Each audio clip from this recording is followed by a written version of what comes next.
you said Macron should step down. At what point, Le Pen was saying if he loses. Who can take pressure interviews like this, who can go out and articulate their ideas, who can go to an organization. I think you've seen now the possibilities, particularly in the major countries of Italy, France, and the United Kingdom, where the huge victories there for the populist nationalist sovereignty movement. Now you see the possibility of a supergroup, that you see the possibility of putting together Hungary, Poland, the United Kingdom, along with Salvini and Le Pen, but to have actually a group that would be the second largest, I think the second largest group in all the European Parliament. What you're going to see, whether the supergroup can come together or not, is you now have with these sovereignty movements what I call command by negation.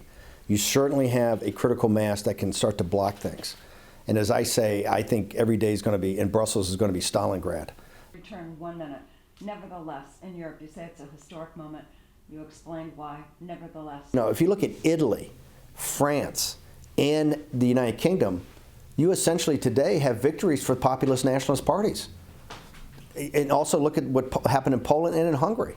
But if you look at those three central nations, and I would say those three plus Germany are the original, foundational economic members of the three largest economies with Germany. If you look at that, it's stunning. And so I don't buy for a second. I think if I was trying to put the best face forward on it, I would spin it like that. But I got to tell you, if I'm a globalist, I'm sitting there, I'm saying we got problems. The French election, finally, her win was a very narrow win. I mean, it was. Well, he's the president of France, and not to get above 21, 22% with all the powers of the state in back of it. And to be brutally frank about it, the French media, which is essentially a cheerleading squad for the globalist, and you have really no right-wing media, or no, I don't think, media that supports the national rally.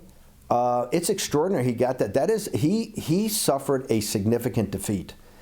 And part of the defeat is no one in Europe said, I've seen your plan Renaissance, I've seen it now for 2 years, you've talked about it, I support you. I want to come and campaign with you.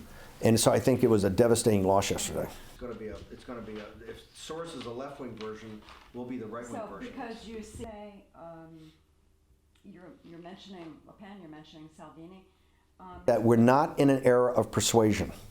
We're in an era of mobilization.